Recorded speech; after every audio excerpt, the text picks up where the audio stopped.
Hatchlings, it's DragonFeather and welcome back to my channel. On today's episode of the YouTube Pagan Challenge, the question is, how do you view sacred texts and mythology? And well, I will start with the sacred texts. I've read bits and pieces of the Bible.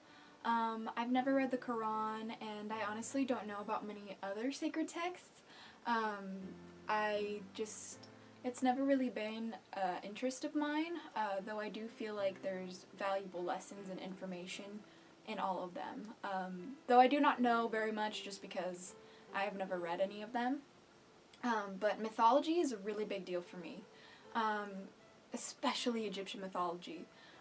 The first deity I ever really worked with was Isis, and the whole mythology surrounding her and Osiris is really fascinating, and the story of how she tried to do anything to bring her husband back after he was killed, or mercilessly murdered and cut up into bits.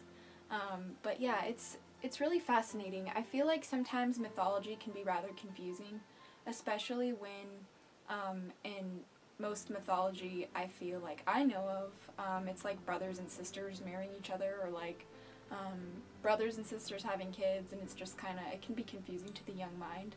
I know it was for me when I was little, but I love mythology.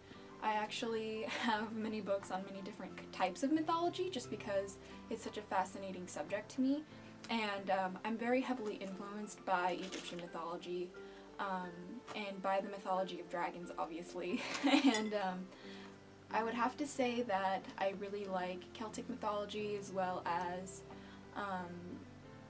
Greek and Roman mythology, there we go. But those are really the main mythological mythologies, I guess, that I pay attention to.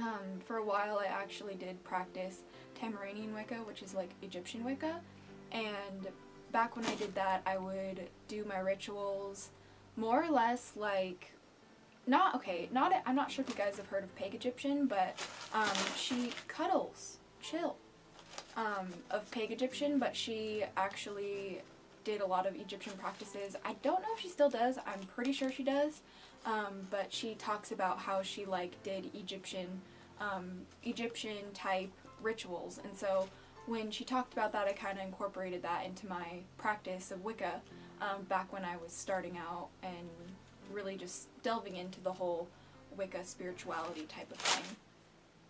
Please forgive my bunny, she's ripping apart newspaper. So yeah, it's been a very big deal for me, and I remember very, very vividly when I was in elementary school. I think I was in 6th grade, and we had to learn about the different kinds of mythologies over the world. And when we got to the Egyptian mythology, we actually had to mummify a hot dog. We made a sarcophagus for them, and then we had to mummify the hot dog, cut the hot dog open and cut all the stuff out and fill it with glitter and salt and stuff. It was really random, but honestly it was really, really fascinating to me, and made me want to delve more into the Egyptian mythology. And from there I got books on it, and I would watch videos on it, and I would talk to people about it, and it was honestly just a really big kickstarter for the whole spirituality that I kind of practice now. I don't practice with Isis as much as I used to, mostly just because I work with dragons most of the time these days. But yeah, mythology is probably my favorite subject in the topic of spirituality, to be completely honest. Maybe I'll do videos on different pantheons and stuff, only if you guys are interested though, because I don't know if you guys would be interested in that. So yeah, if you guys have any questions or comments, please leave them down below and let me know. Thank you guys so much for watching, but until next time, stay geeky, cheeky, and freaky little hatchlings. Blessed be, and bye.